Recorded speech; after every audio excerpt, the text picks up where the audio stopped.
국민이 직접 배심원단으로 형사재판에 참여하는 국민참여재판은 판결의 국민정서를 반영할 수 있다는 점에서 도입이 됐습니다. 그런데 박근혜 정부는 이런 국민참여재판이 감성 편결이 될 수 있다며 법무부를 움직여서 무력화시키려 한 정황이 나왔습니다.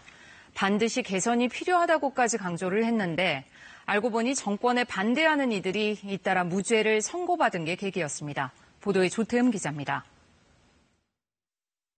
2013년 말 박근혜 대통령의 오촌 조카 살인사건 관련 허위사실 유포 혐의로 기소된 김어준 씨와 주진우 기자에게 법원은 무죄를 선고합니다. 국민참여재판 배심원단의 무죄 판단을 법원이 수용한 결과였습니다.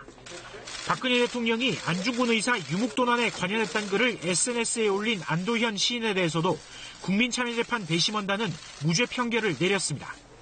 그런데 박근혜 정부 청와대의 정책 현안 점검 문건에 관련 내용이 등장합니다. 2013년 현안이라며 국민참여재판에 문제가 있다고 지적합니다.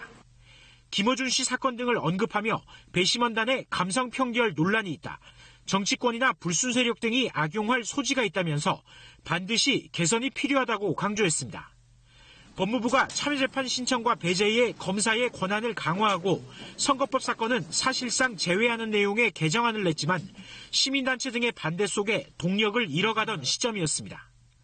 청와대는 문건에서 법무부가 참여재판의 문제 사례를 발굴해 공개하고 여당 협조로 입법 절차를 진행해야 한다고 방안을 제시했습니다.